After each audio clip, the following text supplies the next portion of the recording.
नमस्कार। राम ग्राम online channel में आपका स्वागत है। मैं अतुल पाल सिंह। आज हम लोग डीएलएड सेकंड सेमेस्टर के अंतर्गत प्रथम प्रश्न पत्र का अध्ययन करेंगे, जिसमें इसके पहले हम लोगों ने पढ़ा वैदिक कालीन शिक्षा के बारे में। हम लोगों ने जाना समझा कि वैदिक कालीन शिक्षा में क्या क्या प्रमुख पक्ष था, क्या क्या विशेषताएं थी, शिक्षा आरंभ कैसे होता था, शिक्षा समाप्ति पर क्या संस्कार होता था आदि। उसकी पुनः चर्चा करते हुए हम आगे बताना चाहेंगे।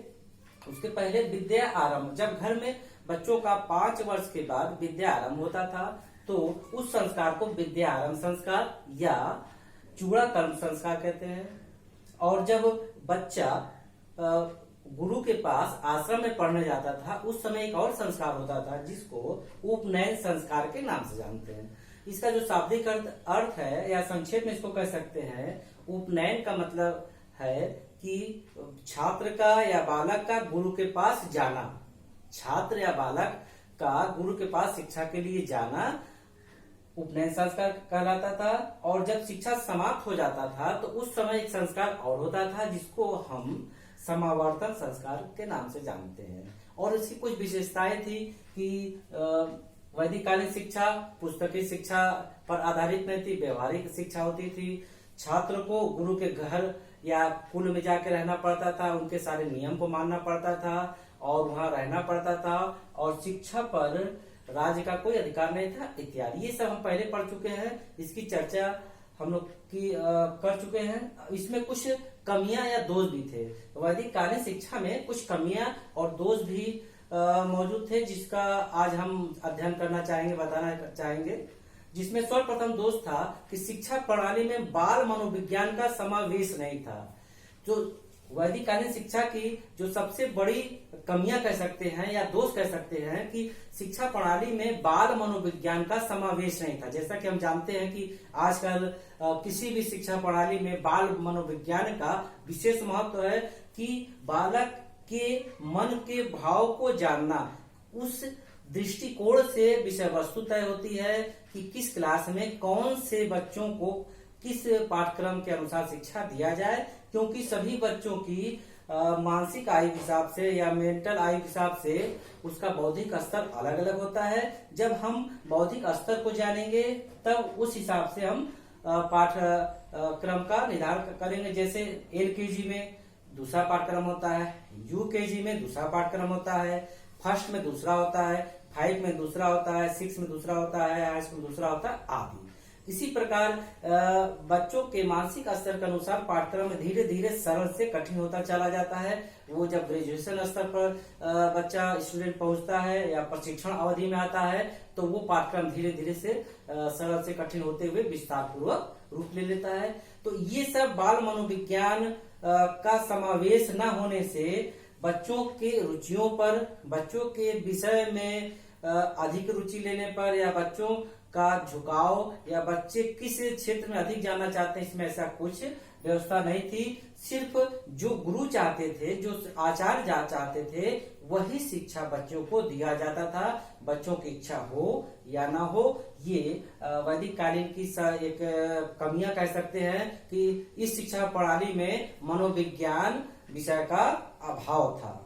दूसरा पॉइंट, शिक्षा बाल केंद्रित ना हो करके गुरु केंद्रित थी।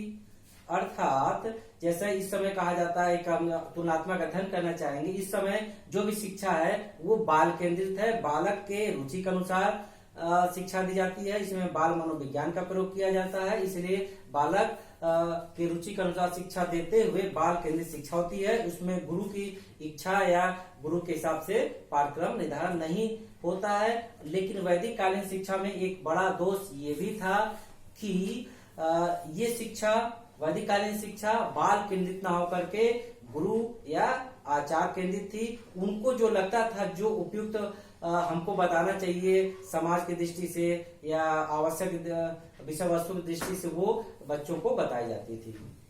अगला टॉपिक है कि लगभग प्रत्येक विषय बच्चों को पढ़ना पड़ता है। जैसे जो भी इसमें विषय थे, अभी आगे चर्चा हम लोग कर भी चुके हैं। इसमें विषय राजनीति शास्त्र था, भूगोल था, शिल्प था, संगीत था, आदि शिक्षा जो विषय वस्तु थी उस पर सब विषय बच्चों को पढ़ना पड़ता था। अगर आज के परिप्रेक्ष्य में ले ऐसा नहीं है। हम सब जानते हैं कि कक्षा 8 के बाद जब बच्चा 9 में जाता है तो उसमें विभिन्न वर्ग बढ़ जाता है, कला वर्ग, विज्ञान वर्ग, वाणिज्य वर्ग या अन्य टेक्नोलॉजी में भी जाने पर विभिन्न ग्रेड सामने आते हैं। तो बच्चा उस शिक्षा में जाना पसंद करता जिसमें उसकी व्यक्तिगत रुचि हो। यहाँ देखिए बाल मनोविज्ञान आ गया, यानी बच्चों के मन के भावों को जानना, जिसमें बच्चा रुचि लेगा, जिसमें बच्चा उसकी उसमें जानकारी होगी या जिस बच्चे में वो विषय पढ़ने की अंदर से ललक होगी, रुचि होगी, अगर वो बच्चा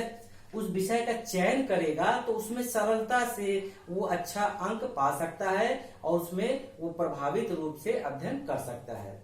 जैसे आप जानते हैं अगर किसी विषय की किसी बच्चे को की रुचि है कि संगीत उसको सीखना है, उसको आप विज्ञान दिला दीजिए, या किसी भी कोई ऐसा स्टूडेंट है जिसकी गणित में विशेष रुचि है, आप उसको कला विषय दिलवा दीजिए, तो वो उसमें अध्ययन करते हुए अपने रुचि को, अपने प्रतिभा को निखार नहीं पाएगा।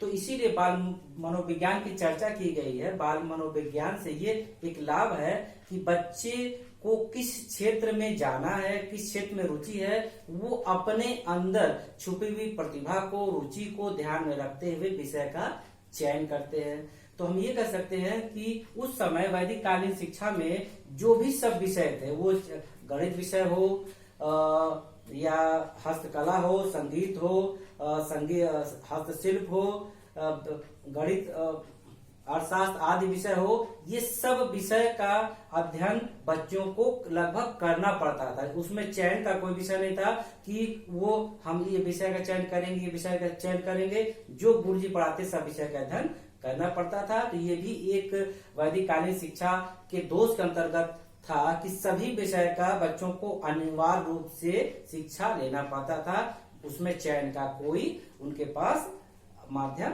नहीं था। अगला टॉपिक है कि इस वैदिक कालीन शिक्षा की जो कमियां या दोष कह सकते हैं वो धार्मिक थी। शिक्षा का जो एक प्रमुख पक्ष था वो धार्मिक था। बच्चों को अधिक से अधिक धार्मिक जानकारी देना, शिक्षा देना वैदिक कालीन शिक्षा का एक प्रमुख विशेषता कह सकते हैं, प्रमुख पक्ष था। जब बच्चे, जरूरी नहीं कि हर छात्र की रुचि धार्मिक क्षेत्र में हो या धर्म से संबंधित हो, जब उसकी रुचि उसमें नहीं रहेगी और शिक्षा दी जाएगी तो वो शिक्षा प्रभावी नहीं होगी। बच्चे उसको गहराई से या लगाव से या रुचि से सीखने में सक्षम नहीं हो पाएंगे। एक जैसे होता है कि किसी क्लास में बच्चों को बैठा दीजिए, उसकी इच्छा हो ना हो, टीचर पढ़ा रहा है, बच्चे चुपचाप बैठे रहेंगे। लेकिन जब उसकी रुचि के अनुसार वो विषय होगा, पाठ वस्तु होगा, तो बच्चे शिक्षा में भाग भी लेंगे, शामिल होते हुए उसमें क्रियात्मक एक्टिविटी करते हुए उसमें अच्छे से आत्मसात करेंगे। तो इस शिक्षा का एक ये बहुत बड़ी कमी भी कह सकते हैं, दोष भी कह सकते हैं कि ये धर्म पर अधिक बल देती थी और ब्रह्म अर्थात ईश्वर परमात्मा पर भी इनका विशेष बल था। आध्यात्मिक संबंधी पक्ष पर भी विशेष ध्यान दिया जाता था। तो हर बच्चा के अंदर विभिन्न रुचि होती थी, विभिन्न क्षेत्र के बारे में जानकारी होती थी। जरूरी है कि वो अध्यात्म के बारे में या धर्म के बारे में अधिक जानना चाहे, लेकिन उस वैदिक कालीन में ऐसी व्यवस्था थी, ऐसी शिक्षा प्रणाली थी कि इन चीजों का समावेश था। धार्मिक समावेश था, ब्रह्म के बारे में समावेश था, आध्यात्मिक पक्ष पर विशेष बल दिया जाता था, इसकी प्रधानता थी। तो जो छात्र शिक्षा लेते थे तो चाहते ना चाहते हुए ये भी विषय का अध्ययन करना पड़ता था और ये वैदिक कालीन दोष के अंतर्गत आता है। अगली चर्चा करते हैं। शिक्षा जो थी वो स्त्री शिक्षा का व्यापक प्रसार नहीं था। वैदिक कालीन में जो भी स्त्री शिक्षा की बात कर रहे हैं उसमें स्त्री के शिक्षा के लिए कोई भी विशेष बल नहीं दिया गया था कि स्त्री शिक्षा पर विशेष बल दिया जाए। इसीलिए हम देखते हैं कि विभिन्न प्राचीन काल में अगर हम विदुषी महिला का नाम लें तो शायद बहुत कम मिलेंगी। विदुषी का मतलब है विद्वान महिला। अगर विद्वान पुरुष है तो विद्वान पुरुष कहलाएगा, वही विद्वान यदि महिला है तो वो विदुषी कहलाएगी। यही कारण है कि विदुषी महिलाओं का प्राचीन काल में, वैदिक कालीन में अभाव रहा। कुछ विदुषी महिला रही है जिनकी चर्चा हम अभी करेंगे। तो स्त्री शिक्षा का अभाव था उस समय। स्त्री शिक्षा के बढ़ावा के लिए, प्रोत्साहन के लिए कोई विशेष व्यवस्था नहीं थी, कोई विशेष प्रावधान नहीं था। यही कारण था कि स्त्री शिक्षा को बढ़ावा नहीं मिल पाया। क्यों?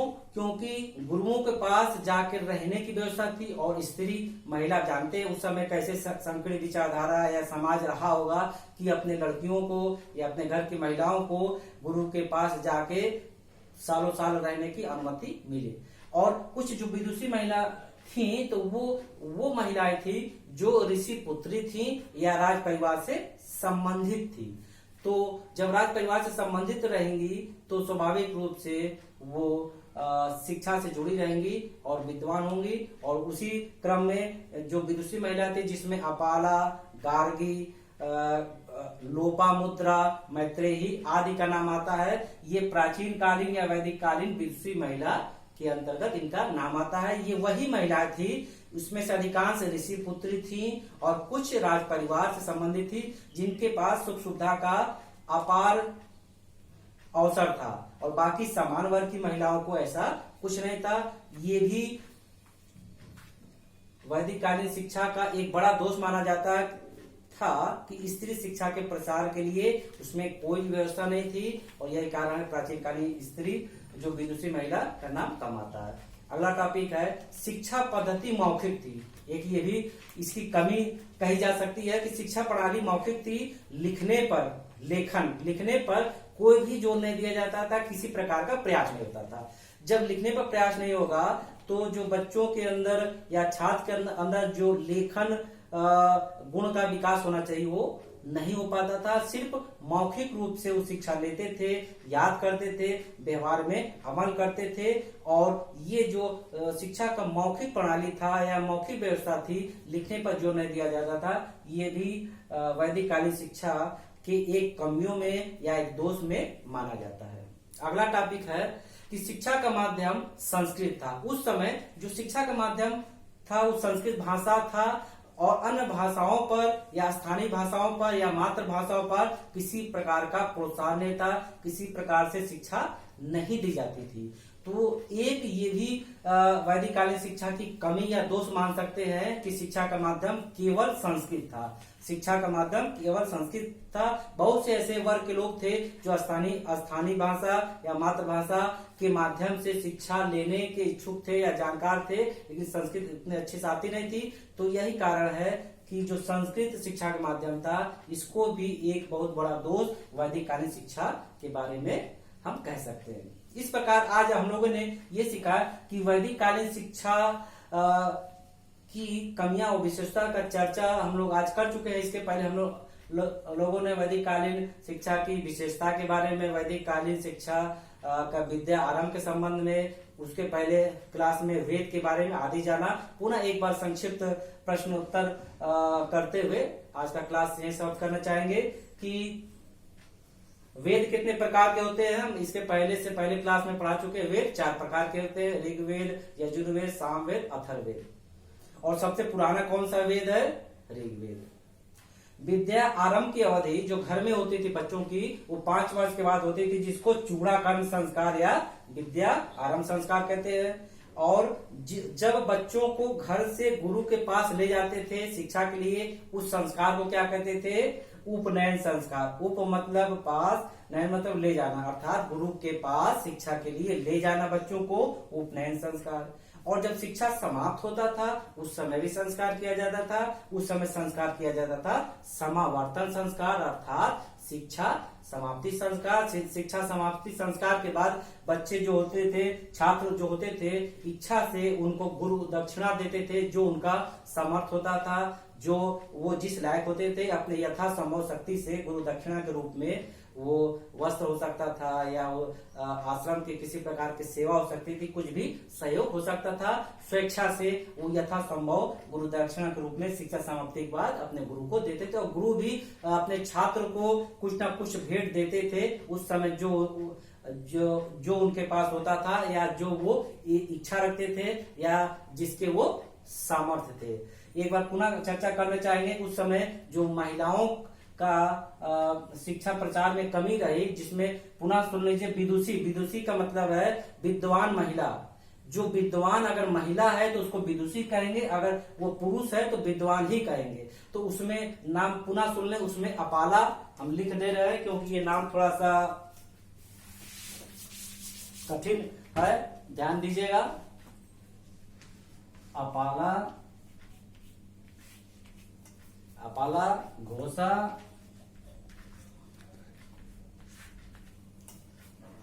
त्रिशला,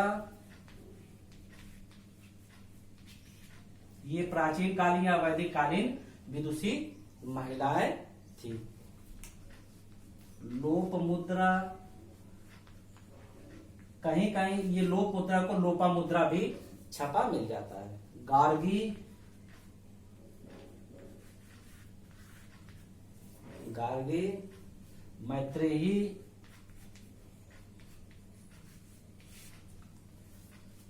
आदि, ये कुछ विदुषी महिलाएं थी। ये ऋषिपुत्री और राजपरिवार संबंधित थी। बाकी आज का जो क्लास है वैदिक कालीन शिक्षा का क्रम समाप्त हुआ। इसके अगले क्रम में हम बौद्धिक कालीन शिक्षा या बौद्ध कालीन शिक्षा का अध्ययन करेंगे। नमस्कार।